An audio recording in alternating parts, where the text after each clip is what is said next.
One of the most important questions that anyone can ask is whether or not God exists.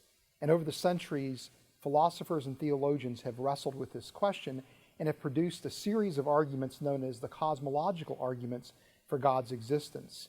And today we're going to explore one of those particular arguments, the Leibnizian cosmological argument. I'm joined today by Christian scholar Dr. Travis Campbell, who's going to explain to us what this particular argument entails.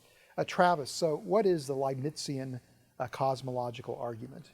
Well, the Leibnizian cosmological argument, which was developed by G.W.F. Leibniz in the 18th century, is what we might call a rationally based argument for God's existence. It starts with a rational principle that is known by intuition, namely that whatever is has a sufficient reason for its existence, and that sufficient reason is either in itself or from another. So the argument goes like this: whatever exists has a sufficient reason for why it exists rather than not, either within itself or within another. The universe exists. The universe therefore has a sufficient reason, either within itself or from another. But the universe cannot have its sufficient reason within itself, therefore it has a sufficient reason from another. And that other is therefore God. So it's a very simple linear argument for the existence of God.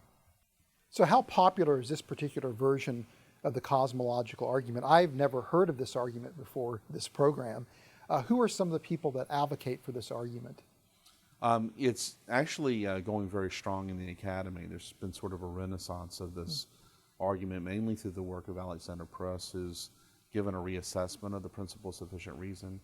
You'll find William Lane Craig even defending this argument in his popular debates. William Rowe wrote a book on this argument years ago. So it is quite strong in the academy.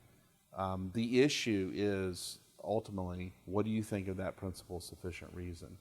Do you think it is a reasonable principle? Do you think it's rationally persuasive, or do you reject it altogether?